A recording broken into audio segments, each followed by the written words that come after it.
Bonjour Patricia. Bonjour Anne. Bonjour à toutes et à tous. Bonjour à tous. Les couleurs aujourd'hui, un Ouais, thème les couleurs. qui nous a été suggéré par une personne dans un commentaire il n'y a pas longtemps, il y a quelques semaines. Hmm. Donc voilà, on rebondit parce qu'on s'est dit oui, C'est intéressant. voilà, il y a des choses à dire. On va voir jusqu'où ça nous emmène. On va voir donc avec Patricia l'importance des couleurs dans notre vie, comment elles influencent par exemple notre humeur, nos émotions, peut-être notre énergie aussi, voire notre santé. Bien sûr. On va voir aussi comment ça fonctionne au niveau des couleurs dans le subtil, parce que moi je ne sais pas. Alors, ce qu'on peut dire déjà de la couleur dans la matière, c'est que la couleur, en fait, les couleurs sont des rayonnements magnétiques que notre cerveau traduit. Et chaque couleur évoque un état, une humeur. Certaines nous apaisent et nous relaxent comme le bleu ou le vert, et d'autres nous stimulent et nous dynamisent, donc comme l'orange ou le rouge, par exemple. Voilà. On va parler aussi du symbolisme des couleurs qui diffèrent selon là où l'on vit. Le blanc, par exemple, en Occident, c'est la couleur du baptême, des mariages, des communions, alors que dans les pays orientaux, c'est plutôt la couleur du deuil. Voilà. Bon, alors, pour rentrer tout de suite dans le vif du sujet, en fait, Patricia, vous l'avez sûrement remarqué, elle est toujours habillée en blanc. Oui. Voilà, donc déjà, tu vas nous dire pourquoi cette couleur-là et pourquoi tu ne portes que ça. Alors, j'ai pas tout le temps porté que du blanc. Ouais.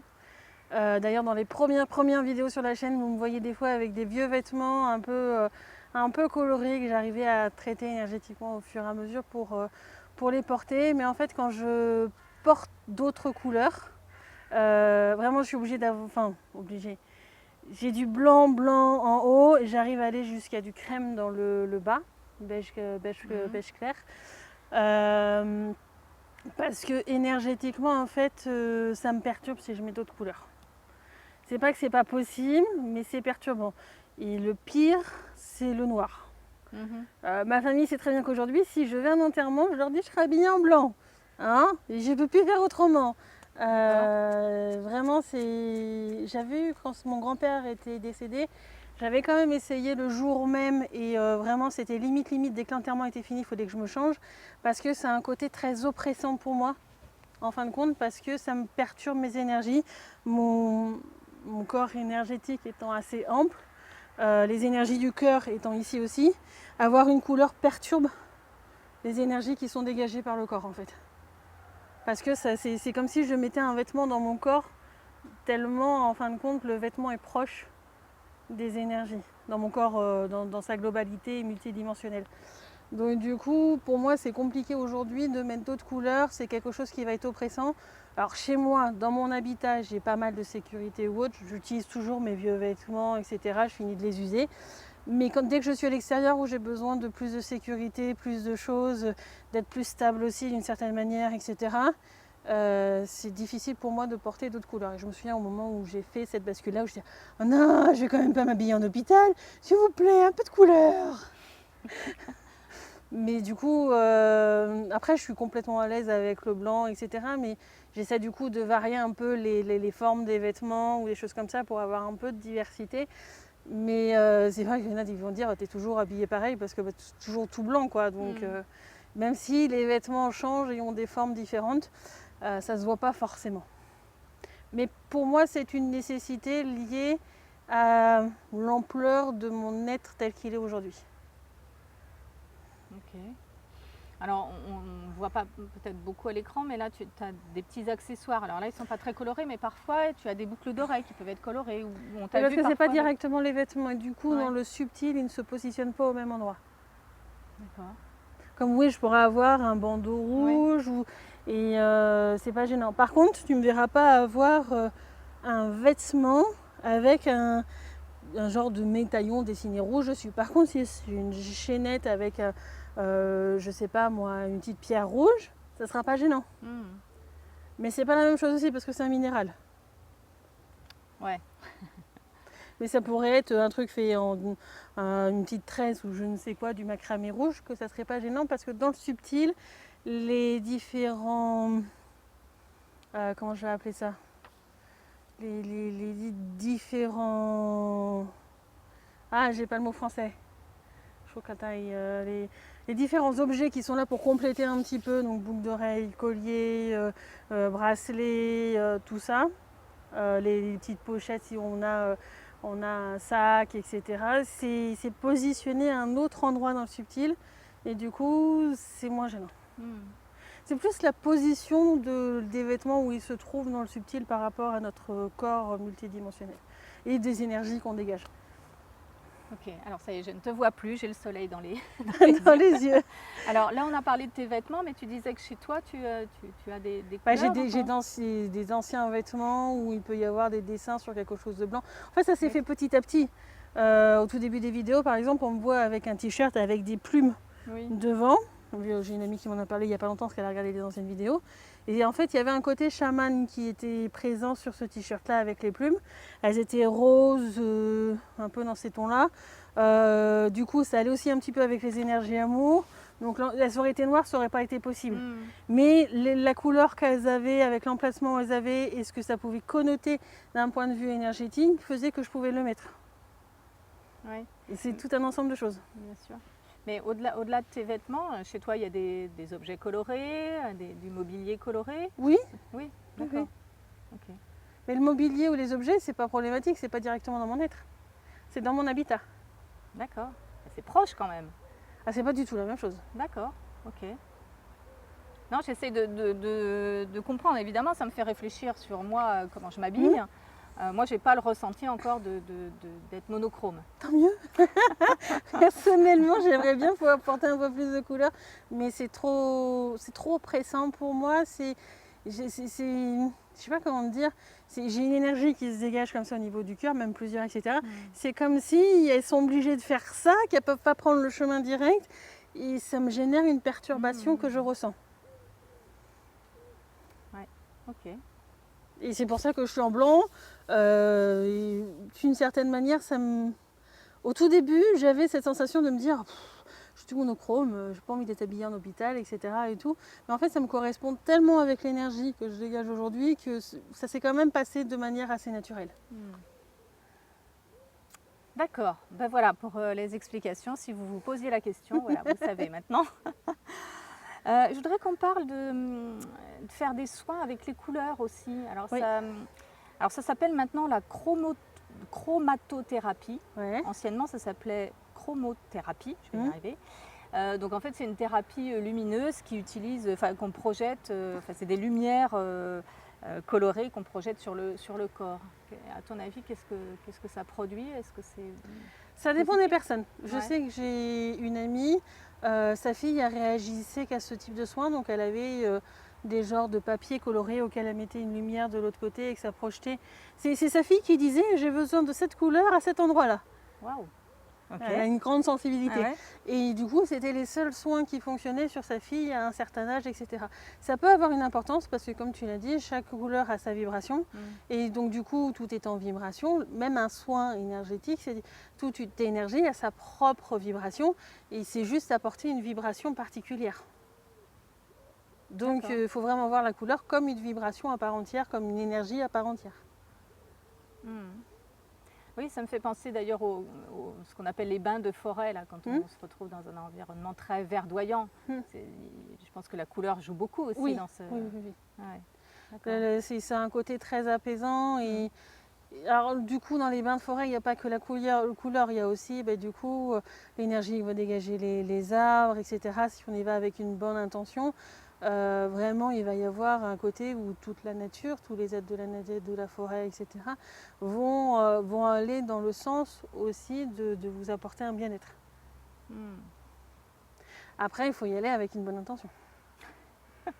Bon, ok. C'est pas l'objet de la vidéo, mais on a bien compris le message. Bon, super.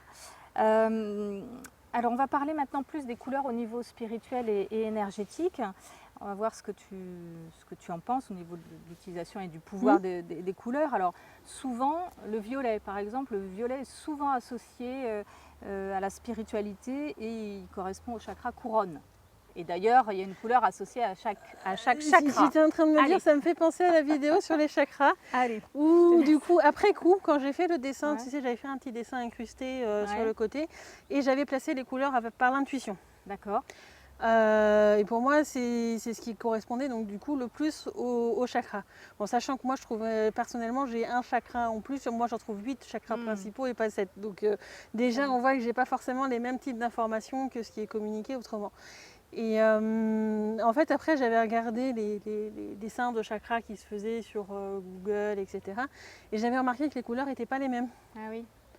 Et pour moi, il y a aussi du coup des perturbations et des corruptions dans les couleurs qui sont mises sur les chakras qui sont communiqués à tout le monde, qui ne sont pas forcément pour moi celles qui vibrent vraiment. Et en fait, pour moi, de toute façon, j'ai mis quelque chose d'assez général dans mon dessin, mais selon là où on en est sur son chemin, un chakra peut changer de couleur.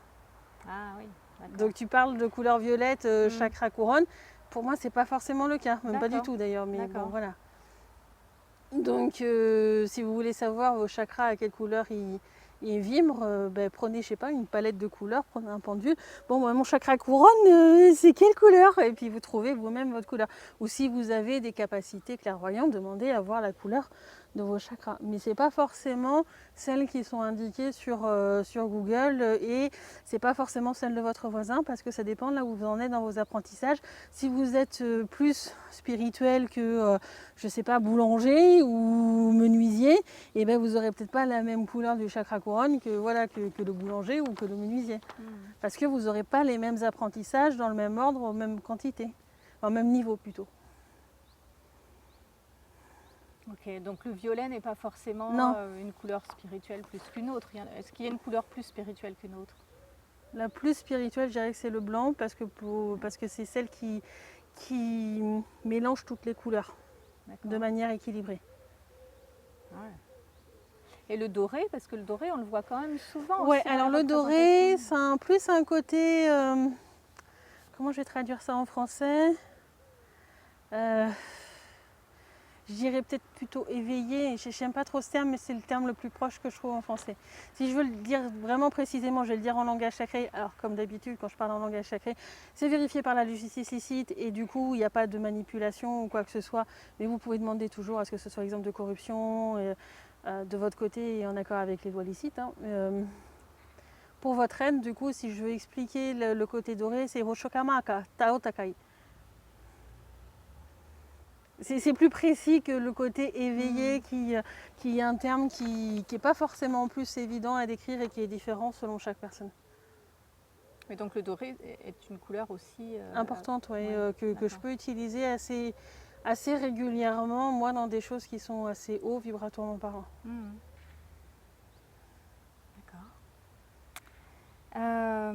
Je crois que tu l'as évoqué tout à l'heure, les auras aussi.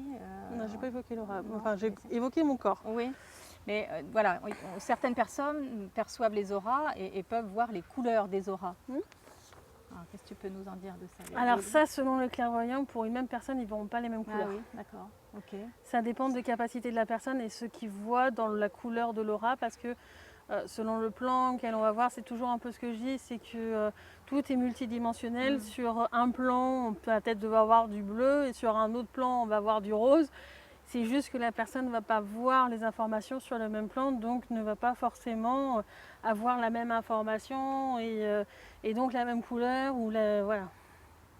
Donc c'est un peu compliqué de dire telle couleur dans l'aura signifie ci ou ça, parce que ça dépend de sur quel plan elle a été chercher la couleur. C'est un peu paradoxal, je vous dis des trucs dans la vidéo où en fin de compte je vous dis il n'y a pas une notion précise. À vous de décrypter la notion en fin de compte et aller plus loin de ce que vous voyez. Si vous voyez du rose, ok, là j'essaie de savoir en parallèle dans le subtil à quoi correspond ce rose. Et peut-être que d'une fois à l'autre, ce rose ne signifiera pas la même chose parce que votre être vous aura montré une fois sur un plan foco et puis un autre plan sur un plan au coco par exemple. Et donc du coup, le rose ne signifiera pas la même chose. Donc toujours essayer d'être au plus juste, toujours une question de justesse et de vérifier une information visuelle à quoi elle correspond. parce que c'est pas toujours la même chose. Qu'est-ce que je pourrais dire? Un verre par exemple que l'on voit sur un étendu d'eau, ça peut vouloir dire que l'eau elle n'est pas propre, tu vois, alors que tu le vois sur un arbre, et ça a un côté relaxant et c'est quelque chose qui est complètement naturel. D'un côté tu vas dire je vais pas me baigner dans l'eau, elle est toute verte, puis de l'autre ah bah tiens j'ai envie de le toucher, ce verre là il est beau là, tu vois. C'est pas la même information qui est derrière. Ok. Et donc pour les auras, effectivement, ça Ils vont pas forcément voir sur le même plan parce qu'il y a plein de plans sur lesquels on peut voir des couleurs particulières sur l'aura, notamment dans des swans, tu peux voir des endroits qui sont gris ou autres, mais sur un autre plan, tu verras de la couleur. Et selon là où tu en es dans tes apprentissages, selon là où tu en es sur ton évolution, tu vas pas avoir accès au même nombre de plans et au même plan que ton autre voisin qui est aussi clairvoyant. Ok. Interview faisant presque 30 minutes, nous avons décidé, Anne et moi-même, d'en faire 2 parties. Nous vous disons donc à la semaine prochaine pour la deuxième partie. Bon, à très bientôt. Merci très bientôt. encore. Au revoir. Au revoir.